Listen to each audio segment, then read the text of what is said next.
Cody Rhodes' first week as undisputed champion actually started off really well. We're going to recap it here on Comment Guys, so here we go. To start off Monday Night Raw, Cody Rhodes goes out there and celebrates with everybody. A great accomplishment, just dethroned Roman Reigns.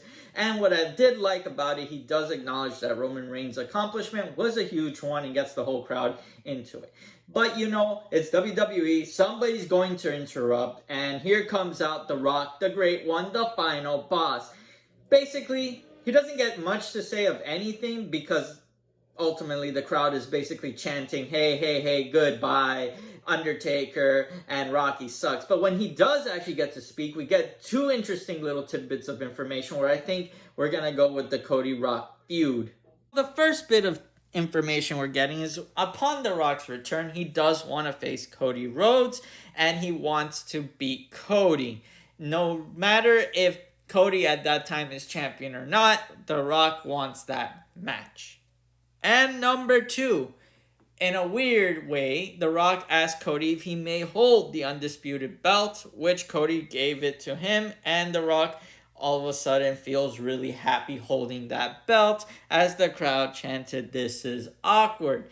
But I think it is foreshadowing at its best. I think it's telling the crowd that yes, The Rock will be champion at one point or time, and he will be the final boss of somebody's WrestleMania. Whether it's Cody or not, we don't know, but eventually Rock will get his hand on that title. Before The Rock leaves, he gives Cody a gift. He tells Cody not to look at it. He doesn't show the crowd what the gift is.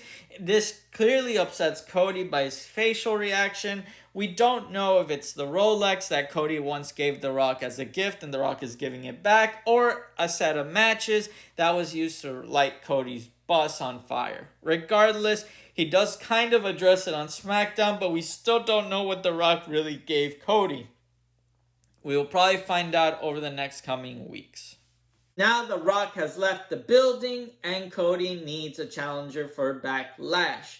Well, we weren't going to get that answer on Raw, but on SmackDown they are holding the tournament to see who's going to be that first opponent.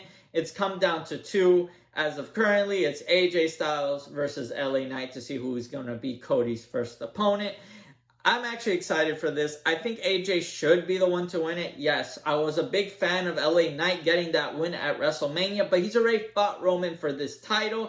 He's lost. Obviously, nobody that's going up against Cody right now is actually going to win the title, so LA doesn't need to take that loss on that pay-per-view. It's not going to make him look any better. There needs to be a little bit of a switch, and AJ Styles probably is better off taking that loss.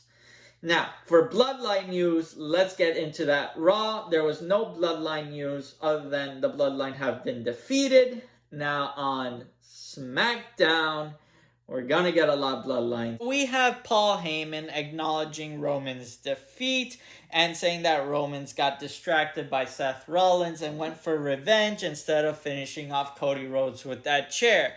But Solo doesn't seem to be too happy and ultimately tells Paul that winning and losing does matter, and he hugs Jimmy saying, "I love you, brother."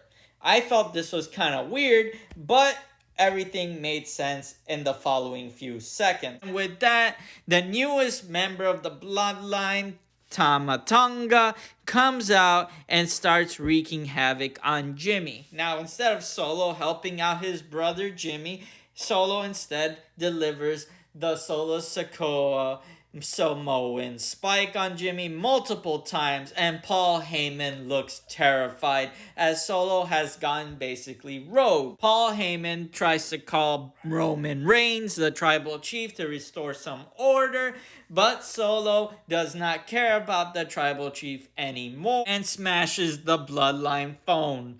Paul Heyman is horrified, and a new dynamic has just been established. Now, Triple H is cooking with this story because, honestly, it makes so much sense. Solo has always been the outside threat to Roman. Every time Roman even kind of did something to make Solo angry, Solo would give him the death stare, and everybody, even Mommy, has recognized that Solo was a threat when the Judgment Day and the Bloodline were working together. Now that Roman is gone, Solo is grabbing for power, but I think this is a little bit more intense than what we think on the outside, because there's another force you gotta remember is working in the background, which is The Rock. Obviously, The Rock and Solo are part of the same hierarchy of power. And The Rock not being there doesn't mean that he's not just completely removed himself from the equation of the bloodline. He could be running things and telling Solo to wreak havoc, and that Roman Reigns has failed us. Ultimately, it might lead to the formation of Solo, Rock, and Tonga on the same team versus Jimmy, Jay, and Roman when Roman does come back and can't regain the control he once had over the bloodline. Either way, it should be interesting to watch as the story develops. And let me know in the comments down below where you think is going on with the bloodline, and who do you think Cody is going to face at Backlash. Thank you for watching. Please like and subscribe. I'll continue to give us wrestling news. See you on the next one.